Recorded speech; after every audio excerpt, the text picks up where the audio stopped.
Interestingly, they don't depart Tehran until Sunday the 17th, purely coincidentally after the plane with the 400 million lands. This is not hard to figure out. Admiral Kirby really should be hanging his head in shame to make the claim that he did. This was an embarrassment for the United States. It was an act of appeasement. It's just really, it leaves me speechless. So, John, what the administration is saying is, look, this is $1.7 billion that the Iranians were owed, and they've been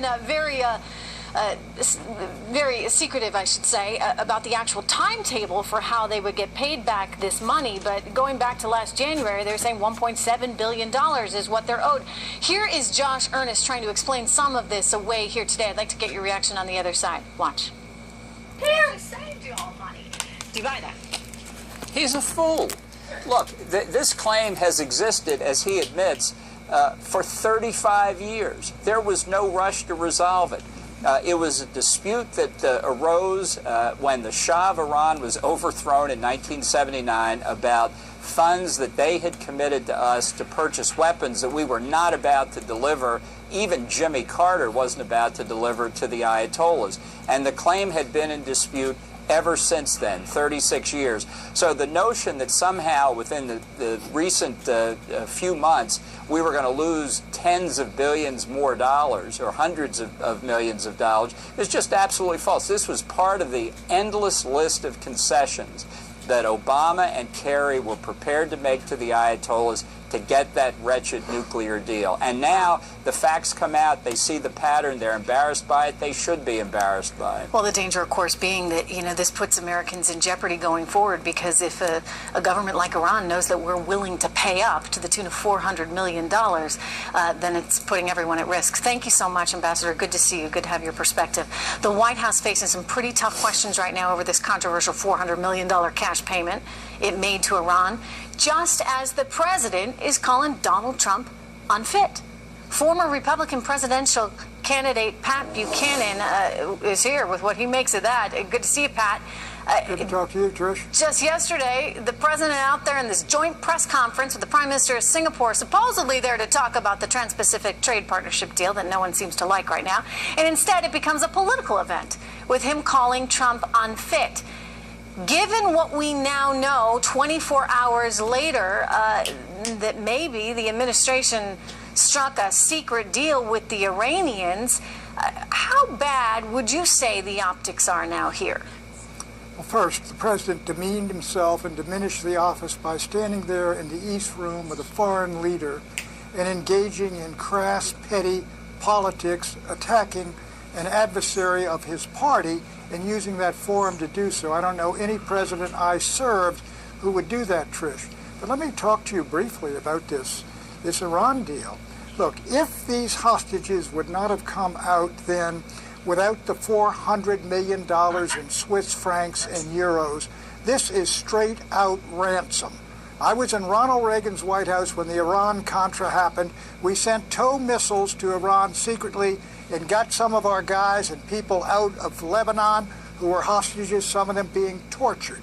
Ronald Reagan was almost impeached for that act, and he was attacked mercilessly for the duration of his presidency. People were investigated.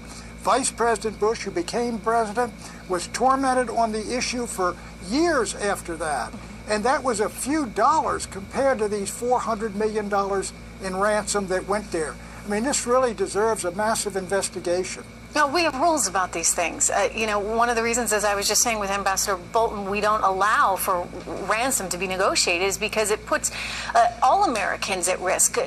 Given this precedent now, given what we potentially have just seen, what does that mean for the future of people working abroad and trying to be in a place like Iran? It means that not only Iran, but other countries and terrorist groups and organizations, Hamas, Hezbollah, others like that, that if you take some Americans, you can get paid for it. They will pay for them. You can get hard cash for that. The Americans gave $400 million, and after that, I understand several more Americans have been picked up and held. That's the lesson that goes out to the world, that you can intimidate, grab them, and you can get cash. So they haven't solved any problem by doing this. They've created future problems. The other issue, of course, is where is that $400 million going? Iran is not exactly considered the best of actors. There are a lot of fears that it's going to Syria, Pat, and that it's going to Hezbollah. I can tell you where it sure it did. Look, Iran is in Syria now, supporting the government there. It's got its allies, Hezbollah. They're doing a lot of fighting, a lot of dying in there, and they're not getting paid, or the only way they're going to get paid is by Iran. Iran is the cash cow of the Shia in the Middle East. And so you can bet that those dollars Barack Obama sent there on those pallets, or rather those Swiss francs and those euros, wound up in the pockets of folks in Hezbollah who are fighting in Syria. You know, Pat, we were just watching Donald Trump speak there in Daytona Beach, Florida, and he mentioned, of course, the $400 million. He also mentioned a lot of the economic arguments that have resonated so much around this country. All things which I would imagine folks like yourself are encouraging him to do right now, and to stay away from some of the other fodder which has landed in some trouble. There is talk that there is going to be a so-called intervention, if you would, with him over the weekend, with some folks getting around and saying, hey, listen, this is serious now. You got 100 days left. Is that what needs to happen? Well, anybody who went out and leaked look, he's got a lot of friends and admirers, Donald Trump does, and he's got advisors, and they ought to advise him confidentially. I think the idea of bringing him in and sitting him down, and these very brilliant people are going to tell him what he ought to do, would be a terrible mistake.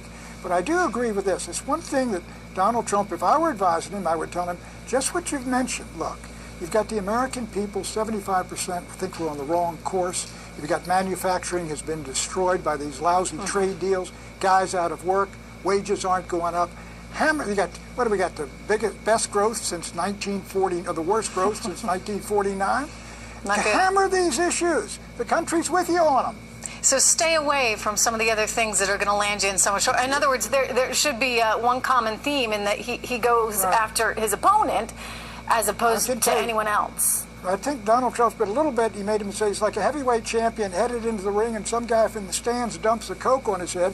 So he said, just a minute. He goes up in the stands and wails on him. No. Get in the center ring with Hillary and do battle on the issues that brought him where he is now. I think he can still win. He's down 7. That's not too great a margin in modern times. But focus on the issues. All right, Pat Buchanan, good to see you, sir. Thank you so much. Thank you. All right, a D.C. Metro Transit officer, has been arrested. He was charged with trying to help ISIS. He just appeared in federal court for the bed. And he also owned many assault weapons. A Justice Department source told us that he was deeply impressionable to ISIS social media. Josh Earnest, the White House press secretary, spoke of his arrest at the briefing today.